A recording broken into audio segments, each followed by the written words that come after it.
अनुज कई साल बाद अपने गांव जा रहा था।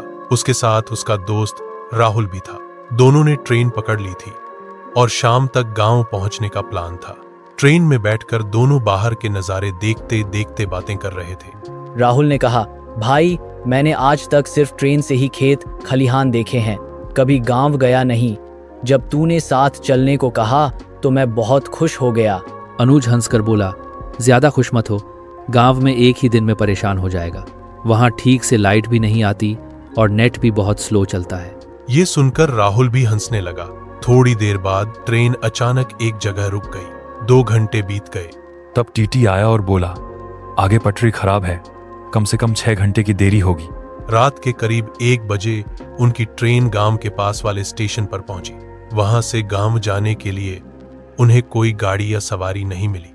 दोनों ने पैदल जाने का फैसला किया। स्टेशन के बाहर एक चाय की दुकान खुली थी। अनुज ने पूछा, भैया 2 चाय बना दो।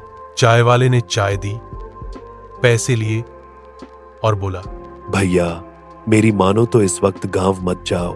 रात में वहां नरपिशाच का साया मंडराता है, वो किसी को भी शिकार बना सकता है। अनुज थोड़ा डर गया।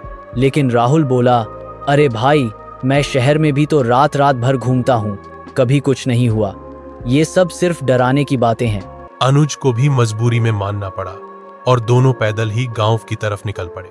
सड़क से रास्ता लंबा था तो राहुल ने अनुज को एक छोटी पगडंडी से ले जाने की सोची। रास्ता संकरा था। राहुल आगे और अनुज पीछे चल रहा था। दोनों आपस में बातें कर रहे थे। अनुज हाँ में हाँ मिलाता जा रहा था। कुछ दूर जाने के बाद राहुल को लगा कि अनुज अब कुछ बोल नहीं रहा है। उसने पलट कर देखा, अरुण पीछे नहीं था। राहुल घबराया, ये कहाँ चला गया? शायद पेशाब करने के लिए रुक गया होगा। उसने धीरे धीरे आवाज लगाई, अनुज कहाँ है बे? मगर कोई जवाब नहीं आया। राहुल घबराहट में तेजी से गांव की तरफ बढ़ा ताकि किसी से मदद मांग सके। तभी पीछे से आवाज आई, भाई मुझे छोड़ के चला गया, अभी तो मुझे भी गांव देखना है। राहुल पलट कर देखता है। अंधेरे में अनुज खड़ा था। राहुल बोला, कहाँ चला गया था बे? मैं डर गया था। अनुज मुस्कुरा के बोला, कहीं नहीं भाई, यही था, चल अब। राहुल को उसकी आवाज थोड़ी अजीब लगी। उसने गौर किया कि अनुज की आंखें लाल थीं। राहुल ने पूछा, तेरी आंखें क्यों लाल हो गईं? अनुज बोला, थकान होगी भाई, अब जल्दी चल। जैसे ही दोनों गांव के बाहर वाले लकड़ी के गेट तक पहुंचे, राहुल ने हौंस कर कहा, भाई देख, आ गया गांव। अचानक अनुज गुस्से से चिल्लाने लगा, तेरी इतनी हिम्मत, तू मुझे यहाँ फंसाने लाया है, अब देख मैं तेरा क्या करता हूँ। राहुल डर गया। तभी किसी ने राहुल का हाथ पकड़कर खींच लिया। सामने गांव के मुखिया हरिदेव अंकल खड़े थे। वो बोले, बच गया बेटा, वरना तेरा भी वही हाल होता। जो सामने है वो तेरा दोस्त अनुज नहीं, वो पिशाच है। राहुल हैरान, लेकिन अभी तो अनुज मेरे साथ था। मुखिया जी बोले, तेरा दोस्त अनुज अब इस दुनिया में नहीं है बेटा, इस पिशाच ने उस पर कब्जा कर लिया है। राहुल की आंखों से आंसू निकल आए।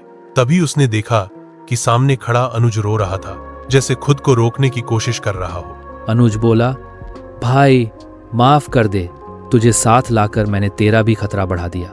अचानक अनुज की आवाज बदलकर पिशाच की जैसी हो गई, आज तो तू बच गया, लेकिन किसी दिन मैं तेरा भी खून पीऊंगा। अनुज नीचे गिर पड़ा। मुखिया जी बोले, चल बेटा, सुबह होने दो, फिर इसकी लाश को गांव लाएंगे। राहुल को गांव ले जाया गया। घर पहुंचते ही उसके पापा ने उसे गले लगा लिया, पर राहुल की आंखें सूनी थीं। अगले दिन अरुण की लाश गांव लाई गई और उसका अंतिम संस्कार कर दिया गया। राहुल अब दिल्ली लौटना नहीं चाहता था। वो गांव में रहकर अपने दोस्त की मौत का बदला लेना चाहता था। उसने गांव के बुजुर्गों से पूछा, तब उसे पता चला कि ये पिशाच असल में एक तांत्रिक की आत्मा है जिसे गांव वालों ने कभी जला दिया था। तभी से वो सब पर कहर बनकर टूट रहा है। राहुल बोला, लेकिन इसका कोई तो इलाज होगा। मुखिया जी बोले, अगर कोई सच्चा तांत्रिक इसे वश में कर, इसकी आत्मा को मुक्त कर दे, तभी ये खत्म होगा बेटा। राहुल ने ठान लिया कि वो ऐसा कोई तांत्रिक ढूंढ कर ही रहेगा। क्या राहुल को कोई सच्चा तांत्रिक मिला? क्या वो अनुज की मौत का बदला ले पाया? ये जानेंगे कहानी के अगले भाग में।